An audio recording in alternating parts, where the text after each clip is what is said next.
రైతులు గతంలో మాదిరిగా ఉచిత విద్యుత్ 9 గంటలు పగలు కూడా వెంటనే ఇవ్వాలి. గతంలో మాదిరిగా 9 గంటలు ఉచిత విద్యుత్ వెంటనే ఇవ్వాలి. గతంలో మాదిరిగా ఉచిత విద్యుత్ 9 గంటలకు వెంటనే ఇవ్వాలి. 9 గంటలకు ఉచిత విద్యుత్ గతం ఎల్ఎల్సి కాలం బంద్ అయినప్పటికి కూడా 9 గంటల కరెంట్ ఇవ్వకుండా 7 గంటలు ఇవ్వడం పోరాడతాం. గతంలో మాదిరిగా ఇచ్చిన విద్యుత్ 9 గంటలు ఇచ్చేంత వరకు పోరాడతాం. గతంలో మాదిరిగా కరెంటు 9 గంటలు ఉచిత విద్యుత్ ఇచ్చేంత వరకు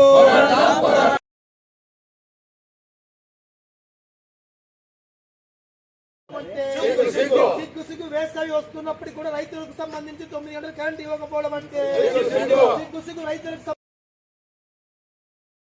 ఈరోజు ఈ ఏడీ కార్యాలయం ముందు ధర్నా కార్యక్రమం చేపట్టినాము. ఈ ధర్నాకు ఉద్దేశించి రైతులకి సక్రమంగా కరెంట్ ఇవ్వడం లేదు.